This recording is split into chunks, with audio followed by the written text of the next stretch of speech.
Poultry keeping is now one of the most popular agribusiness enterprise that many people in Kenya want to venture into. However, many farmers rush to buy new chicken breeds that keep coming into the market without knowing their quality, only to end up with regrets and losses.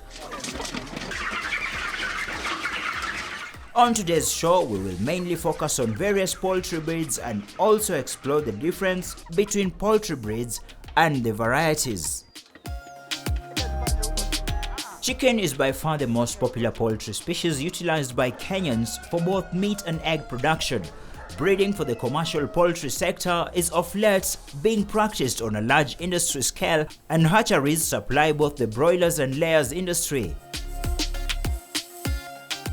Though there is still some misguided information about new poultry breeds that are said to do much better than locally indigenous breeds. Okuta Ngura is a veterinary technician who specializes in poultry breeding, rearing, and the entire management of poultry business. My main work is I deal with the farmers, I interact with the farmers in terms of poultry management and also solving challenges that affect farmers. Breeding basically is a process whereby animals are mated, and that results to come up with an offsprings, which the offsprings which are kept for various purposes, various products. But the difference between a breed and a variety is that a breed basically are a group of animals with the same features: body type, weight, physical characteristics. And variety is a subdivision, or it's under breed. So a variety basically, when it comes to poultry, we could be looking at they have the same features, but there are different variations, like comb type, feather type, or feather pattern. So those are the variations, the differences in a breed.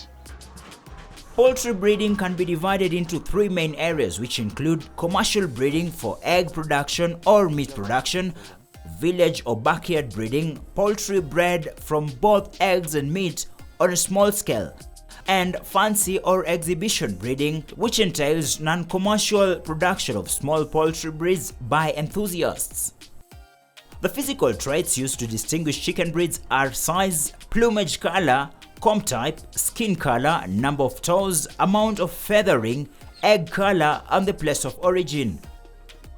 They are also roughly divided by primary use, whether for egg, meat, or ornamental purpose, and with some considered to be dual purpose.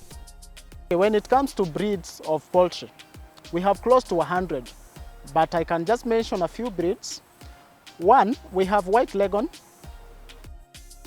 2, we have black australorp. 3, we have Rhode Island Red.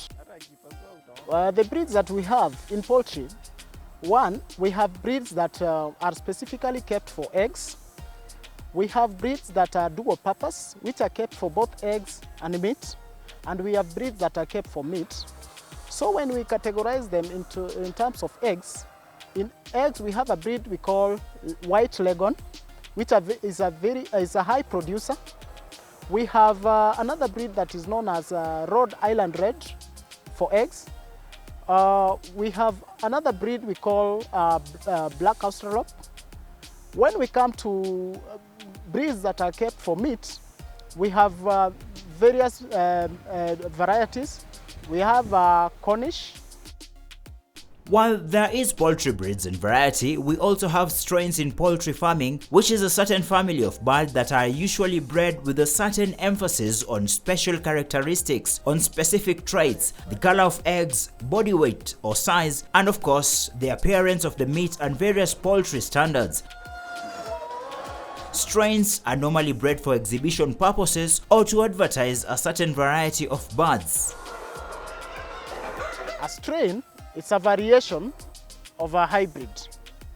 So we could be having a hybrid, but we have different differences in the hybrids. Like for example, when it comes to layers, we have strains such as Lowman Brown, we have Highland Brown, we have Iloman Brown, Highland Brown, and Asa Brown. Both are brown physically, but there are differences, such as laying, because we could be having Asa Brown having 320 eggs per year. And under strains, we have heavy strains, heavy breeds, like Asa Brown, and we have the light ones. So when it comes to broilers, the strains that we have the Cobb, we have Cobb strain, we have Ross strain. Yeah, those are the type of strains we have in the hybrid. When we talk of hybrid, this is whereby different breeds are crossed or are mated to come up with an offspring that is more superior than the parents. So when we talk of hybrids, we could be having like the meat birds, broilers, meat birds which are broilers, those are hybrids. This is whereby different crossings are done between different parents are linked to come up with a new offspring, which is a hybrid. For a farmer to succeed in any poultry farming venture, Okuta advises that it is important to first have the parent stock that will produce either layers or broilers birds in the production house. The parent stock usually consists of male line and female line.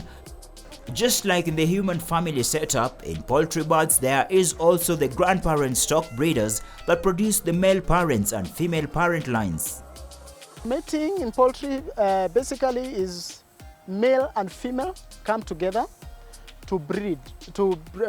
They come together and there is exchange of semen from the male to the female, and the egg is fertilized to come up with an offspring. A breeding stock, basically, these are the parents. That are kept for the purpose of coming up with offsprings. So you could have the male and female in your poultry house, which when they mate, there's a resulting offspring. They are kept primarily for breeding purposes. Scientific and technological advancements have led to great expansions of poultry sector in the last few decades.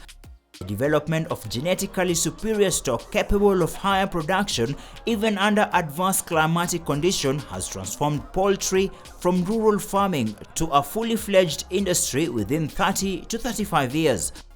As Okuta reveals, the parent stock in any poultry farm should only be kept on the farm for a year. When you keep a male breeding stock for longer, what you find is that productivity reduces or the fertility rate goes down. So you won't get healthy offsprings from the older male. You tend to get healthy offsprings from the young males. So a male that is over 6 months is best suited for as a breeding stock, a male breeding stock. When a farmer has a breeding stock in the farm, it is advisable that the male breeding stock is kept until 1 year. Is kept in the farm for 1 year, and then after 1 year, you bring in another new male, or you could do an exchange. You could look for a young male from a different farmer, and then you introduce to your farm. But for the female, you can keep it for as long as 2 years. Yeah, so by the 2nd year, it's old enough and the laying rate or the production is low. So you do away with the stock and you bring in a new stock. Because natural mating results in adequate fertility levels, Okuta reveals that few commercial farms are opting to perform AI on their birds. He, however, cautions that such practices can only be performed routinely in specific breeding work and research. So when it comes to mating, there is natural mating where male and female is involved, a hen and cock is involved, and then we have artificial insemination, whereby semen is introduced to the hen through special instruments. Yeah, and then the eggs are fertilized and chicks are hatched later on. So when it comes to mating, the natural mating is the commonplace, whereby the farmer has the male and the female bird inside the poultry house. But on artificial insemination, this is mostly done in big farms, whereby the male cannot be able to mate the female because of the weight.